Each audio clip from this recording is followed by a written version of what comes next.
It's not this 20-year-old rah rah, come on, you can do it, grandma. No, no.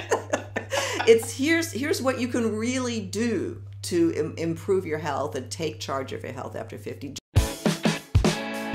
Did you push record?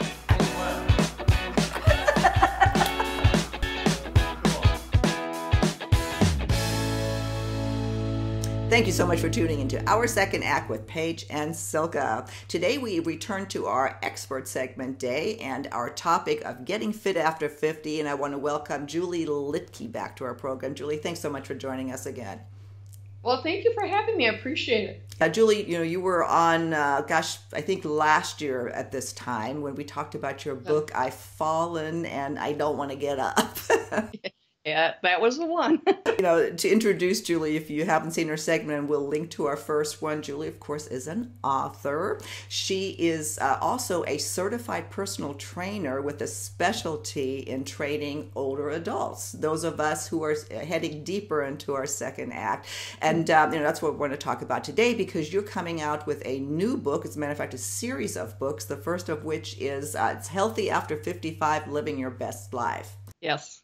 Julie, tell us, how is this book different than, a lot of the books out there targeted to our demographic? Well, most of the books that are out there now, even though they're for somebody who's over 50, they're written by somebody who's in their 20s or 30s, who has 0% body fat and is just gun-ho. There's very little out there that's really written by somebody who's gone through all the things that women over 50 are doing. And so for me, it was really important to reach out to the people. I've been there and I've done that. I'm 73, so I've gone through all that stuff. And so it was really important for me to reach out to this audience, because we take care of everybody else. We don't take care of ourselves. And we forget how to take care of ourselves. And it's more than just diet and exercise. It's about balance. It's about being social. There's just a lot of different things involved in it. And I found that out when I was teaching my classes for older adults. It's a different world. And people, that doesn't mean they don't want to do things. We have good 30 years that you are going to have to be alive. You want to be healthy. No, exactly. Well, you brought up a lot of good points there. One, and first and foremost, is that most of the books are written by younger adults, and and God bless them. We were all young ones. Well, and they're wonderful to look at. I wish I looked like that. But they don't know what we're going through. I'm sorry, they just don't. No. You really, really don't. And I, for one, have very difficult time taking advice, from somebody younger when you don't know what my body is going through. So I just, so in that sense, I find you just so inspirational, because I can talk to you. I know you get, what we're going through now. I'm approaching my 60s, and just the difference between 55 and 60 has been a big difference. Oh, it really is. And your mind says, hey, I'm 40, I can do all this stuff. But then your body just laughs at you, and maybe not so much. So it really is coordinating your mind, body, and spirit to kind of get on the same page. And that's not always easy to do. And, and that's another good point. You referenced that earlier as well, is just, believing that you can still live your life to the fullest, that you can take charge of your health and make a difference by taking some small steps. As women especially, and you referenced this in your book, we've taken care of everybody all of our lives. Next thing you know, we're in our 50s or later, and we don't even know how to take care of ourselves. Well, and it's really important too. We don't know how, and they've got this beautiful life ahead of you. At 50, my gosh, you could live for another 30 or 40 years. And so how do you want to live it? And really, health is your first wealth. And by healthy, it means, being healthy not only physically, but mentally, emotionally. And we forget how to do all that. And there's so many great things you can do after the age of 50. You've got your whole life really ahead of you. And to sit in a chair and say, I'm done, no, it's not a good thing. It's not. And what I need to remember, I've been somebody that's been fit all my life. My issues, if you will, are really that change in life that I have to accept, that I need to modify, and et cetera, et cetera. Then there's a lot of people, and that's you've been fit all your life. My gosh, you run marathons, you still do, or half marathons. No more marathons. Well, you're a big inspiration, and live there, done that, which is of course one of our mottos. We live what we bring you, and that's exactly what you're doing. And Julie, and then there's the people that they've never been fit.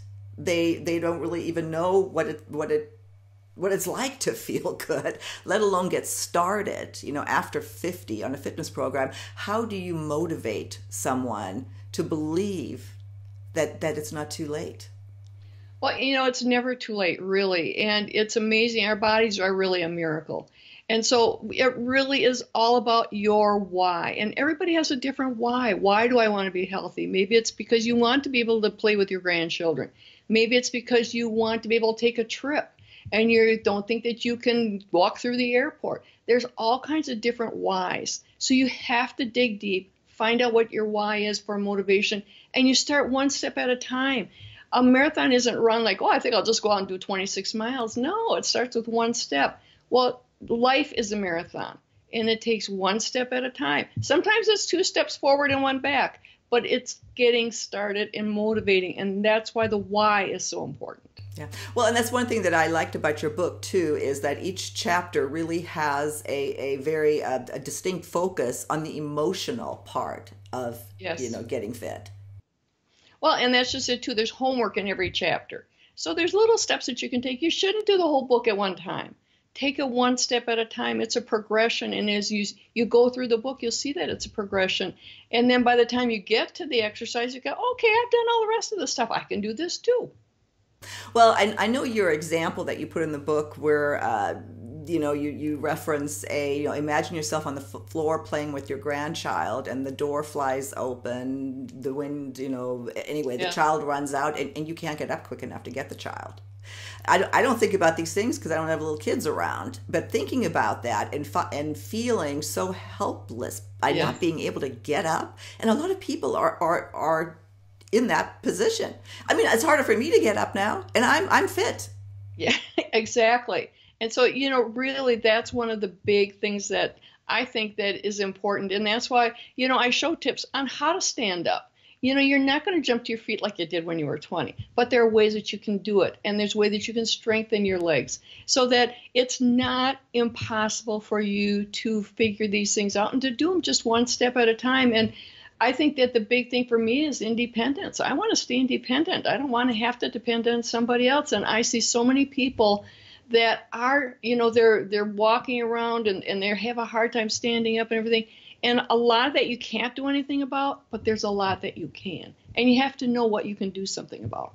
And I think you referenced some great examples of people that, like you said, people from your classes who have made some great improvements to where, small improvements are huge if you're not fit. Well, a great one is balance. We forget about balance. But if you start doing it, when we do it in class, when we would first start, they couldn't stand on one foot for 10 seconds, let alone stand on one foot for 30 seconds and then switch and do the other one or do it with their eyes closed. They were thrilled when they could do that. When you think about that, that's 30 seconds. But it's your balance. Your balance helps keep you upright. And there's just so many things that we did in class, and that's really, they were the motivation for the book. Yeah.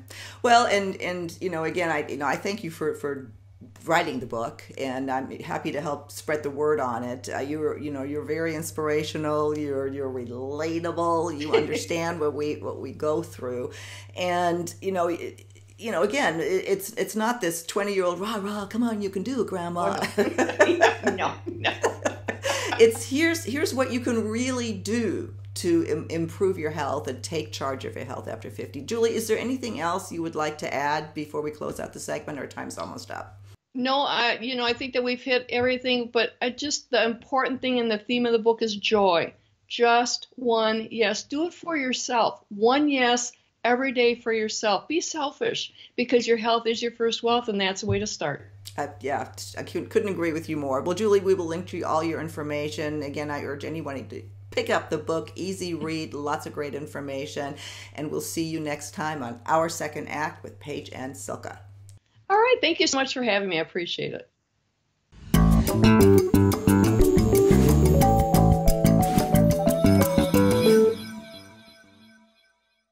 If you haven't already done so, please be sure to subscribe to our channel. Button's right over here. And for more videos on getting fit after 50, please visit our website, secondact.tv. See you soon.